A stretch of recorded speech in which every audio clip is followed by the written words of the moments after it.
Hello students, बात करते हैं जीवाणु में पोषण के बारे में कि जीवाणु में पोषण किस तरीके से होता है। तो जीवाणु में पोषण की विधियों के आधार पर जीवाणु को 3 वर्गों में विभाजित किया गया है। पहला है हमारा स्वयंपोषी, यानी कि वो जीवाणु जो अपना भोजन स्वयं बना सकते हैं। दूसरा है हमारा विषमपोषी, वो जीवाणु जो अपने भोजन के लिए दूसरों पर निर्भर होते हैं। तीसरा है हमारा सहजीवी, जब जो जीवाणु साथ साथ रहते हैं और एक दूसरे को लाभ पहुंचाते हैं।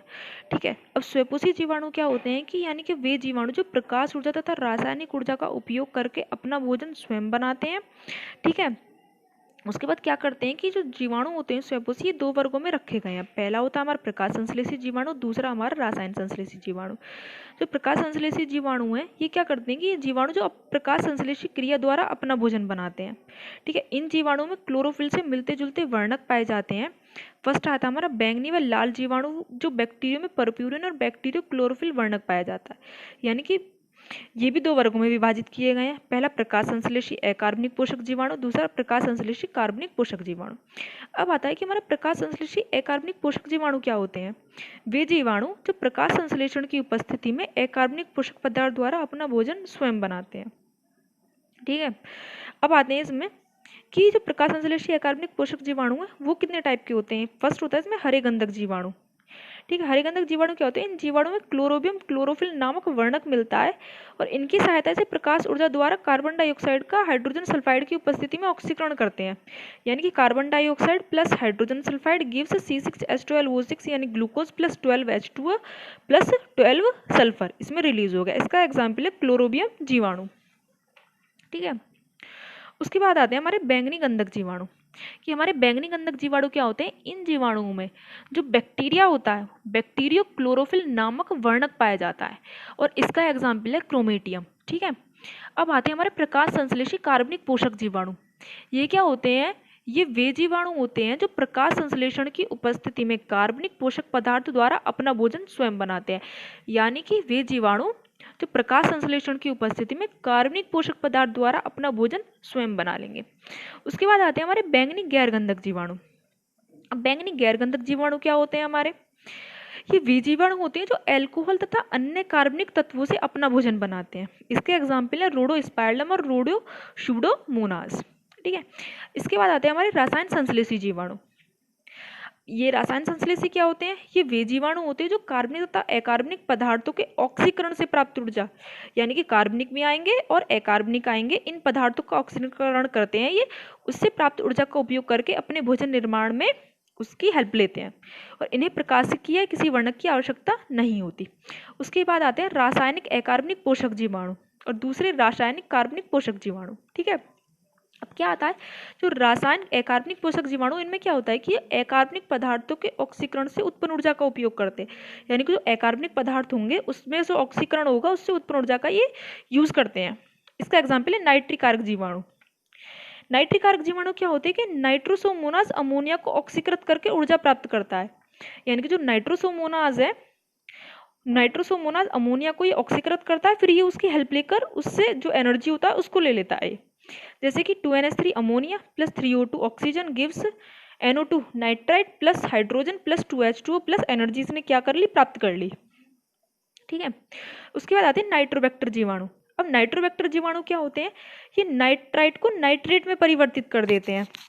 जैसे कि NO2 नाइट्राइट प्लस ऑक्सीजन क्या करा इसने, नाइट्रेट में इसको परिवर्तित कर दिया प्लस एनर्जी ऊर्जा प्राप्त कर ली यहाँ पे।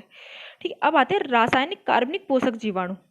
ये क्या होते हैं, ये इसमें फर्स्ट आता है मिथाइनोजन जीवाणु। अब मिथाइनोजन जीवाणु क्या होता है, ये क्या करते हैं, मीथेन का ऑक्सीकरण करके ऊर्जा प्राप्त करते हैं। जैसे कि CH4 methane plus oxygen gives carbon dioxide plus H2O water plus energy. इसका एग्जाम्पल है मिथेनोकोकस।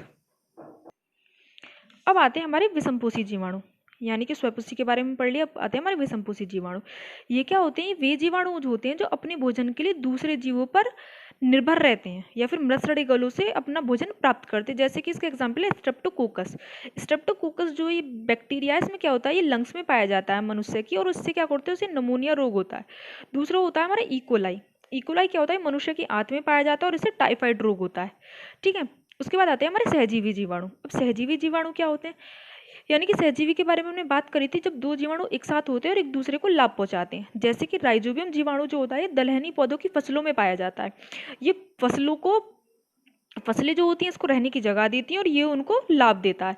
लाभ कैसे देता है ये उसको उनको कि नाइट्रोजन जो होता है, नाइट्रोजन का ये स्त्रीकरण करते हैं। कैसे कि जो वातावरण में नाइट्रोजन उपस्थित होती है उसको नाइट्रोजन को नाइट्राइट में और नाइट्राइट को नाइट्रेट में परिवर्तित कर देते हैं, यानी उसके यौगिक को बांट देते हैं एक तरीके से। ठीक है।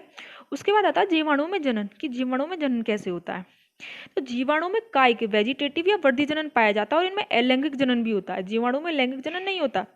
ठीक है। अब जो जीवाणु में ये वर्धी और कायिक जनन है इसके बारे में बात करते हैं। ये दो प्रकार से होता है, यानी कि द्विविभाजन बाइनरी फिजन और दूसरा मुकुलन यानी बडिंग के द्वारा। अब द्विविभाजन जो है बाइनरी फिजन वो किस तरीके से होगा, इसमें क्या होगा कि एक कोशिका जो होगी वो बीच से डिवाइड हो जाएगी और दो नई कोशिका बना लेगी। जैसे कि डायग्राम में दिखते हैं। डायग्राम में क्या देखा कि यहाँ पे हमने एक बैक्टीरिया को देखा, एक बैक्टीरिया लिया है। बैक्टीरिया में क्या है, फर्स्ट वाली सेल वॉल होगी, दूसरी होगी इसमें प्लाज्मा मेम्ब्रेन, तीसरा इसमें हो गया डीएनए। अब डीएनए क्या हुआ, डीएनए का यहाँ पे रेप्लिकेशन हुआ, यहाँ पे रेप्लिकेशन होने के बाद डीएनए यहाँ पे डुप्लीकेट हो गया, यानी कि डुप्लीकेट यानी कि डबल हो गया डीएनए। अब डीएनए डुप्लीकेशन के बाद क्या हुआ कि डीएनए यहाँ पे आके सेपरेट हो गया, अलग अलग डिवाइड हो गया। ठीक है। अलग अलग डिवाइड होने के बाद इसने दो नए यहाँ पे ये दो नए बीजाणु अपने जीवाणु अपने बना लिए, तो ये हो गया बाइनरी फिजन। उसके बाद आता है इसमें मुकुलन, यानी कि बडिंग कैसे होती है। जब जीवाणु होता है जीवाणु के शरीर पर एक विशिष्ट संरचना बनती है जिसे कहते हैं मुकुल। जैसे कि इसमें हमें दिख रही है यहाँ पे हमें दिख रही है कि एक जीवाणु, इस पे एक मुकुल यानी कि बड बनी हुई है और ये मुकुल जो होती है ये धीरे धीरे बड़ी होती है और मात्र कोशिका से अलग हो जाती है। ये वाला एग्जाम्पल देखते हैं हम कि ये बैक्टीरिया है, बैक्टीरिया लिया हमने। ठीक है। इसमें भी सेल वॉल है, इसमें भी प्लाज्मा मेम्ब्रेन है, इसमें भी डीएनए। इसमें क्या हुआ, इसमें एक बड बनी हुई है ये अलग से। ये बड जो है, बड यहाँ पे आके डीएनए यहाँ पे रेप्लिकेट करेगा, रेप्लिकेट के बाद डुप्लीकेशन होगा, डुप्लीकेशन के बाद ये सेपरेट हो गया है, यहाँ पे सेपरेट होने के बाद डीएनए डिवाइड हुआ है, डिवाइड होने के बाद इसने अपने दो नए सेपरेट बैक्टीरिया बना लिए, तो ये हो गया हमारा मुकुलन। उसके बाद आता है हमारा अलैंगिक जनन, कि अलैंगिक जनन कैसे होता है। जो अलैंगिक जनन होता है ये मुख्यतः बीजाणु में होता है और प्रतिकूल परिस्थितियों में जीवाणु अपने शरीर में बीजाणु का निर्माण करते हैं और ये जीवाणु अनुकूल परिस्थितियों में इस बीजाणु द्वारा नए जीवाणु का निर्माण कर लेते हैं। यानी कि ये कह सकते हैं कि जो बैक्टीरिया होता है वो क्या करता है कि वो प्रतिकूल परिस्थिति देखता है। प्रतिकूल परिस्थिति में क्या करता है कि जब उसे लगता है कि वो इस टाइम प्रजनन नहीं कर सकता तो उस टाइम पे वो ये करता है कि अपनी बॉडी के अंदर एक जीवाणु बना लेता है और जैसे ही अनुकूल परिस्थिति आती है उस जीवाणु की सहायता से वो क्या करता है कि उस जीवाणु की सहायता से वो अपने एक नए जीवाणु का निर्माण कर लेता है। तो ये हो गया जीवाणु में जनन के बारे में। अब कल पढ़ेंगे हम अपने टॉपिक में जीवाणुओं का आर्थिक महत्व। उसके बाद हमारा मोनेरा जो है ये वर्ग कंप्लीट हो जाएगा, उसके बाद हम अपना प्रोटेस्टा वर्ग स्टार्ट करेंगे।